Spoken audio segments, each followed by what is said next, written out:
네, 안녕하세요. 태양광입니다. 오늘은 2022년 8월 12일입니다. 매년 이맘때가 되면 제가 말씀드릴 때는 언제나 태풍 조심하십시오, 폭우 피해 조심하십시오 라는 말씀을 되게 많이 드립니다.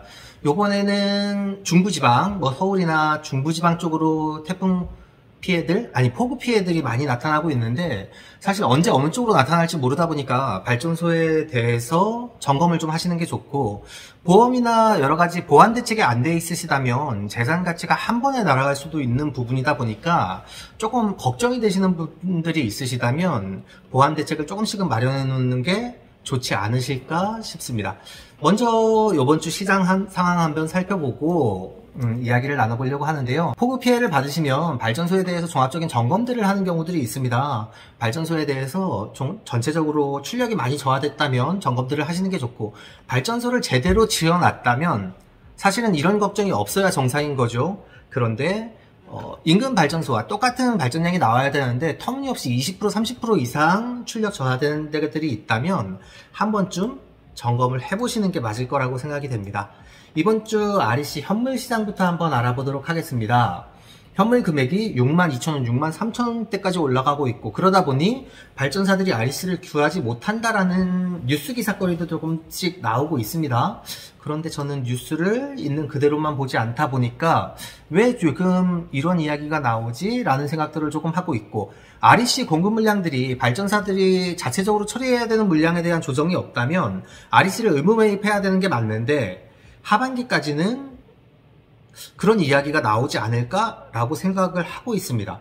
S&P도 육지 같은 경우에 206원, 제주 같은 경우에는 372원이 나오고 있어서 제주도에서 순환단전을 하고 있지만 사실 S&P 매출이 워낙에 크다 보니까 그렇게 큰 타격을 입지는 않는 게 아닌가라고 생각을 하고 있습니다.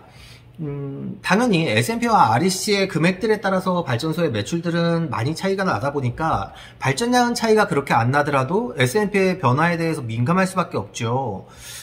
지금 같은 경우에 S&P가 너무 많이 올라가 있는 상황이지만 우리는 적정 수준의 수익성을 놓고 평가를 할 수 있어야 한다라고 생각이 됩니다. 제가 6월달, 5월달 입찰을 진행할 때 이런 말씀을 드린 적이 있습니다. 중국산 무등급 모듈 제품들이 높은 가격대에 선정이 된다면 당연히 국산 모듈의 가격이 떨어질 수도 있을 것 같습니다 라고 말씀을 드린 적이 있고, 그래서 몇몇 분들에게는 상반기에 모듈이 너무 품귀 현상이 있었다 보니까 공사들이 상반기에 많이 몰려 있어서 모듈 가격이 내일보다는 오늘이 싸요. 모듈 가격이 너무 올랐는데 하루하루 이틀 지나면 더 비싸진대요 라고 묻는 분들한테 조금 여유가 있으면 기다리십시오. 하반기 되면 금액이 내려갈 것 같아요. 내려갈 수 있을 것 같아요 라고 말씀을 드렸는데, 지난주, 이번 주 내려오면서 모듈 가격들이 조금 변동되는 것들이 보입니다. 당연히 그럴 수밖에 없는 게 탄소 등급 때문에 모듈 가격이 1등급, 2등급 가격들은 이렇게 올라갔고 중국산 무등급 제품들은 저 아래에 있는데, 중국산 무등급 제품들이 아주 높은 가격에 선정이 됐다면 국내 제품들을 사용할 필요가 없어졌죠. 그런데 내년도에 또 EPR, 태양광 모듈 재활용 제도 때문에 가격들이 또 흔들릴 수 있다. 아니면 국내 산업 밸류 체인에 따라서 금액들이 변동이 될 수 있다라는 얘기들을 많이 하지만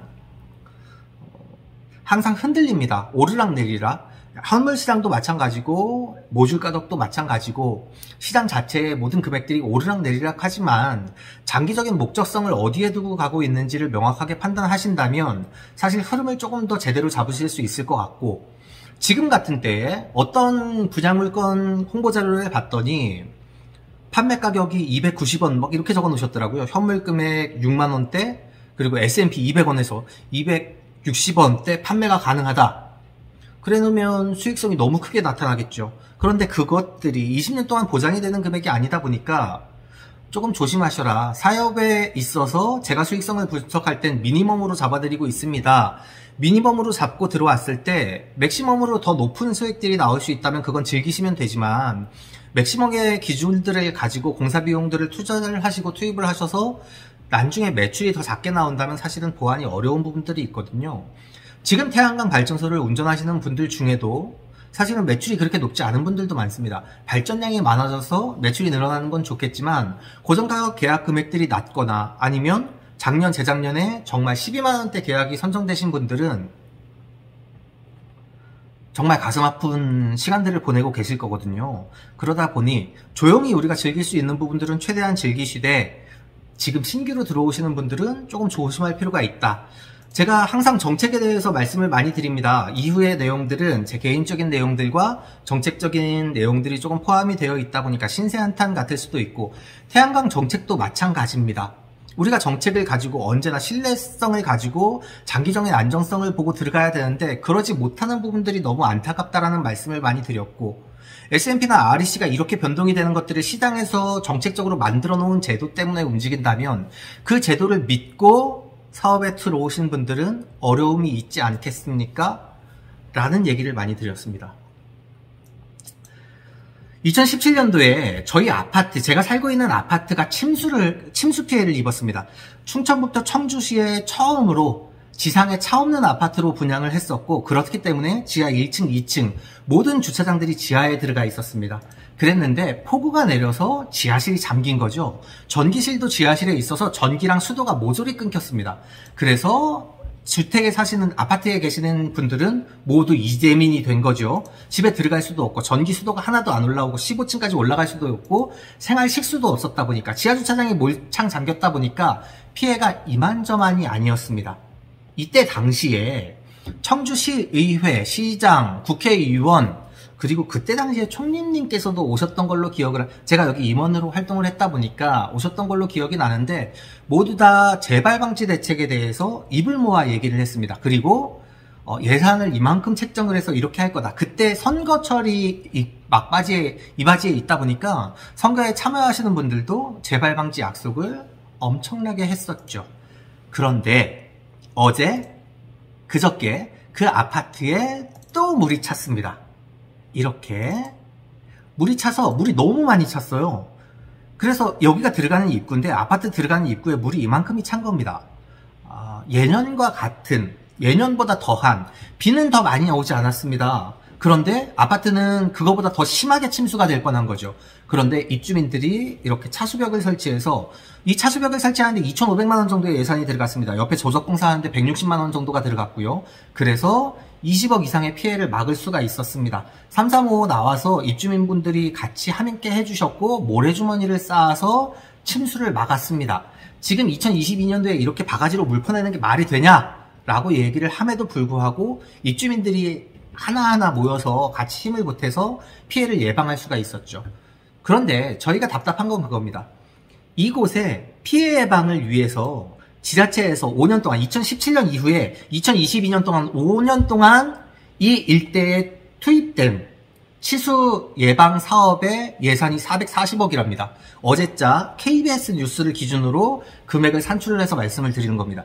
440억을 때려 부어서 절대로 침수되지 않는 곳을 만들겠다. 이 지역의 도시계획 구간입니다. 여기는 완전히 택지 개발이 되어 있는 건데 택지 개발 자체가 잘못된 거죠.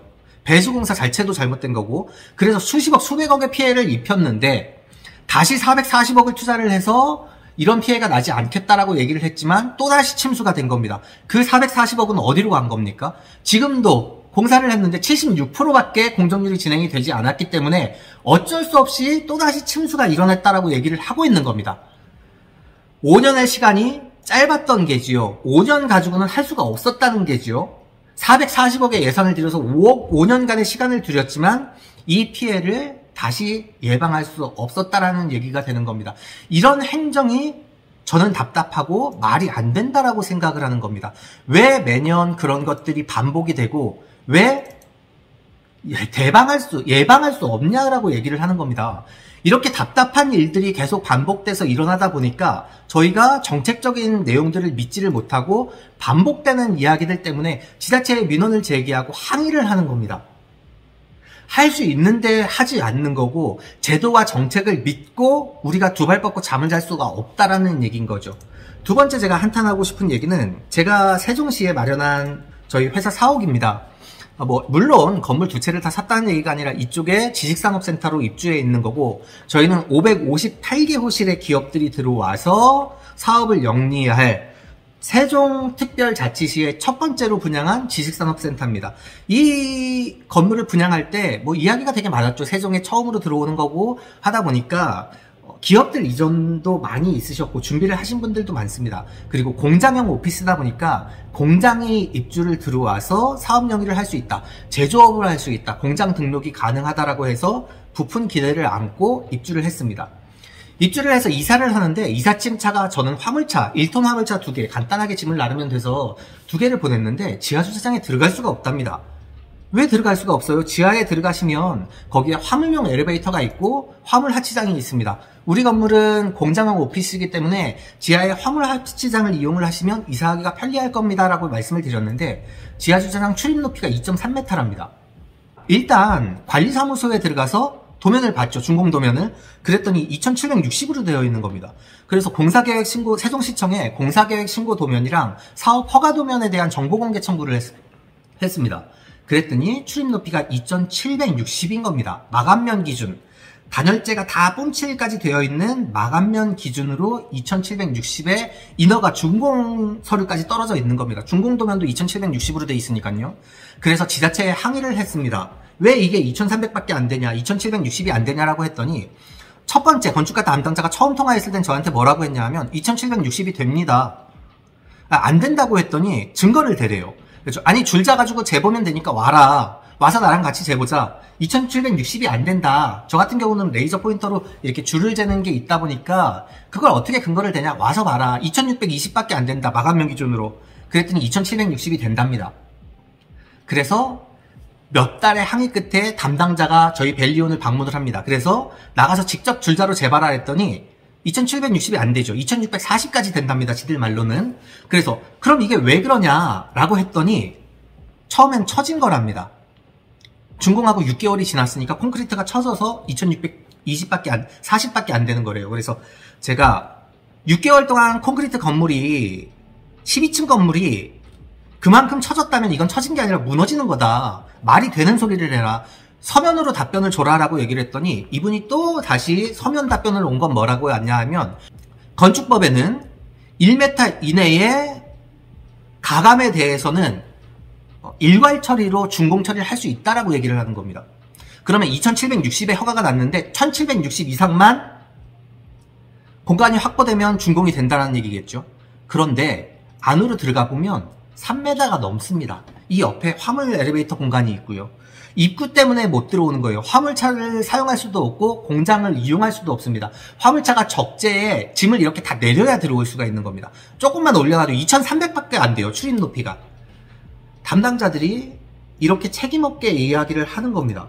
어떻게 2700에 60에 준공 처리가 나고 도면도 준공 도면이 2760이 되어 있는데 지켜지지 않았다. 정보공개 청구를 했습니다. 왜냐하면 지자체에서 미세한 사이즈 조정에 대해서 일괄 처리를 했답니다. 일괄 처리 준공을 했답니다. 그래서 저희가 일괄 처리 준공 내역에 대해서 정보공개 청구를 했는데 정보공개를 안 하고 있습니다. 왜? 만들어야 된다고. 그게 아니죠. 준공도면 당시에 일괄 처리가 필요한 내역이 있었다면 건설회사에서 일괄 처리 준공 내역이 있을 겁니다. 그걸 우리한테 공개해주면 되는데 안 합니다. 이런 게 분쟁의 소지가 됩니까? 저는 안 된다고 생각을 하거든요. 우리가 태양광을 해도 이렇게 일 처리를 합니까? 이렇게 일 처리를 안 합니다. 준공도면이랑 착공도면이랑 다른데 어떻게 준공이 납니까? 5년 전에 물에 잠겼던 데가 똑같은 자리에서 더 심하게, 왜 더 심하게 물이 잠겼냐 하면요, 지금 건설자재가 이 공사를 한다고 건설자재가 이 도로를 막고 있습니다. 건설자재가 있고 포크레인이 도로를 점용하고 있습니다.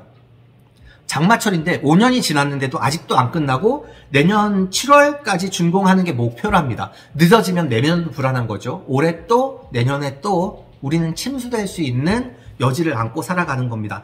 행정력에 대해서 얘기를 되게 많이 드립니다. 사업자들이 행정력을 믿어야 된다. 지자체에서 하는 일들이 공정하고 올바르게 처리될 거라는 것들에 대한 믿음이 있어야 한다. 정책이 어떻게 진행되는 거에 따라서 믿음이 있어야 민간이 투자를 유도를 하고 그 정책에 대한 신뢰를 가지고 발전해 나갈 수 있지 않겠냐라고 얘기를 드리고 있는데 전혀 신뢰를 못 주고 있는 게 지금 우리 삶의 곳곳에 있는 현실인 것 같습니다. 태양광뿐만이 아니라 오늘 제가 침수 문제나 아니면 건축 준공 문제에 대해서 말씀을 드렸는데 그냥 이해하고 넘어가라, 그럴 수도 있는 거 아니냐라고 이야기를 할 수도 있습니다. 물론 그럴 수도 있습니다. 모든 걸 믿을 수 없다면 단 한 가지도 어떤 걸 믿고 일을 할 수 있겠습니까? 다만 누군가는 올바로 진행되는 것들에 대한 확신이 필요하다. 정책에 대한 믿음이 필요하다. 그렇기 때문에 믿고 진행할 수 있는 부분이 있지 않겠냐라는 이야기를 드리는 겁니다. 태양광 산업을 지금 누가 정책을 믿고 들어올 수 있겠습니까? 너무 수익성이 좋아졌어요. 좋아요. 우리는 즐기면 돼요. 다만 신규로 들어오시는 분들, 수익 창출이 어떻게 될지 모르는 분들이 어떻게 정책을 신뢰하면서 사업을 진행할 수 있겠습니까? 에너지관리공단에 대한, 한국에너지공단에 대한 불만을 이야기를 한 적이 많습니다. 입찰 제도에 대한 불만도 이야기한 적이 많습니다. 탄소인증제는 지금 유명무실하게 됐고 그 역할을 제대로 하지 못했습니다. 그런데 내년에는 또 태양광 모듈 재활용 제도라는 것들을 만들어서 실행을 한답니다. 지금도 뉴스 기사에는 태양광 폐모듈 처리가 되지 않아서 환경오염을 시킬 것이다 라는 이야기들이 아직도 나오고 있습니다. 잘못된 정보를 국민들에게 제공을 하고 있는 거죠. 태양광 모듈은 폐모듈로 버려지는 것들이 많지가 않습니다. 재활용할 수 있는 것들이 많고 외국으로 수출할 수 있는 물량도 많습니다. 그럼에도 불구하고 지금도 이런 정책들이 사업주와 이런 우리 업계에 대한 이해 반응을 생각하지 않고 이야기가 계속 되는 게 아닌가라는 안타까움이 있습니다.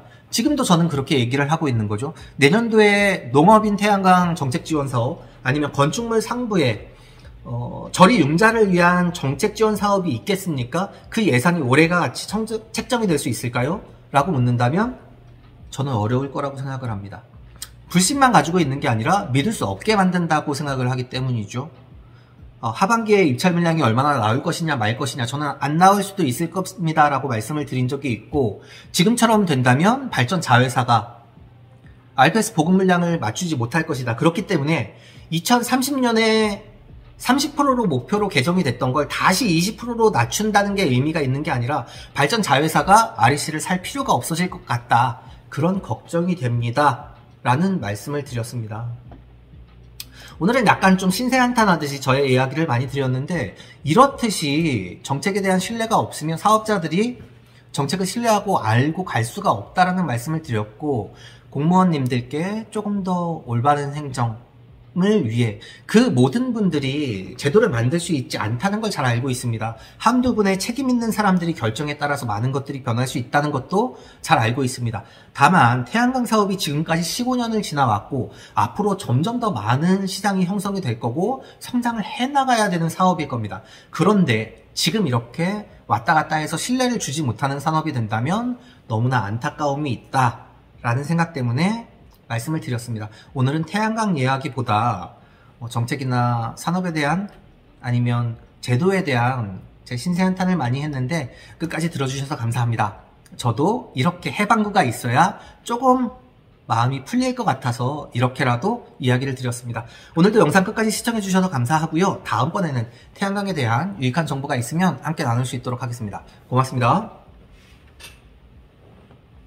가짜뉴스와 잘못된 정보들이 넘쳐나고 있습니다. 스팸과 사기꾼 예방을 위해서 참여가 필요합니다.